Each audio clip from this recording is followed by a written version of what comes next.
Hey, welcome back. It's great to be here with you. Another exciting topic today. We're going to get right into it. What it is, we're going to be looking at how to build a team of support around your child. And of course, the benefit to you is now you have another set of qualified adults that can be able to give the answers to some of the important questions that your child might have. For whatever reason, are not able to come to you with those questions and concerns. You got to look at it, folks. Realistically, kids today are dealing with things that we never even thought about as kids. The things with technology, the internet, we've got academic achievement that's off the top right now. There's so many different extracurricular activities. Things are happening with peers. Face it, okay? There is a lot out there. The kids need as much support as possible. So here's an action step for you as a parent to get this moving. Number one, you're going to create a list of everyone that your child is going to see over the next week. Put those high-profile adults on the list, the teachers, the coaches, the mentors, anybody that's going to have contact with your child over the next week. Why? These are the people that you need to be in contact with. If you haven't sent them an email or left them a voicemail or seen them in passing just to say hello, that is at the top of your list to do this coming week. You've got to get connected with these people and start to build the foundations of a relationship with them.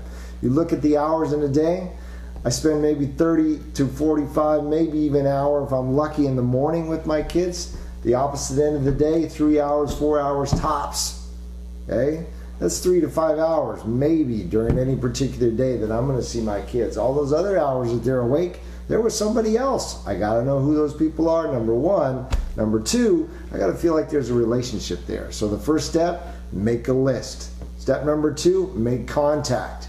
An email, a voicemail, that's easy. It's simple. Take 5 minutes out of your day during your break at work. Make a phone call, send an email. The message is very simple. I simply want to acknowledge the importance of you in my child's life. That's the message you want to convey, either in an email or a voicemail. You can use those exact words, or you could say something like, wow, my daughter is so excited to be in your class this year. We noticed that on your syllabus, you've got a lot of things that are coming out that look wonderful. That's it, something simple. Please, here's one don't. Don't start with a critique. Don't start with a concern, okay? A lot of teachers, unfortunately, that's what the expectation is. You're going to contact me if you have a problem. If not, we're going to keep our distance from each other. I could say that because I was a teacher. I know these things, okay? It comes in and you're expecting a problem. What catches me off guard as a teacher is if you come in and say, hey, we are so excited. There just isn't a lot of that happening. So start off with a positive. Later in the year, if problems come up, you know it. You've got the relationship. You're going to be able to step in and have an important conversation when you need to.